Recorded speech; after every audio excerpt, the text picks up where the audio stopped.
এই যে হলুদ ক্যাপ, এই হলুদ ক্যাপ তোমরা পিছনে যাও ভাই, পিছনে যাও।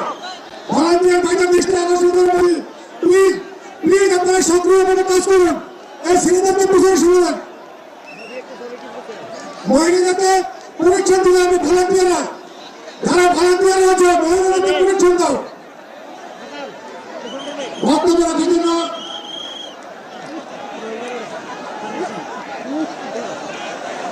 ভলান্টিয়ার নেতৃবৃন্দ আমি অনুরোধ করছি, আমাদের মা বোনদের রক্ষা করুন, আমার মা বোনদের প্রোটেকশন দিন, মা বোনদের বসার ব্যবস্থা করে দিন প্লিজ। ভলান্টিয়ার হলুদ জ্যাকেট, ভলান্টিয়ার আপনাদের বলছি প্লিজ আমাদের মা বোনদের বসার জায়গা করে দিন। এবার বক্তব্য রাখবেন সাবেক সংসদ সদস্য বিএনপির ভাইস চেয়ারম্যান জনাব নুরুল ইসলাম মনির। বক্তব্য রাখবেন জনাব নুরুল ইসলাম মনির।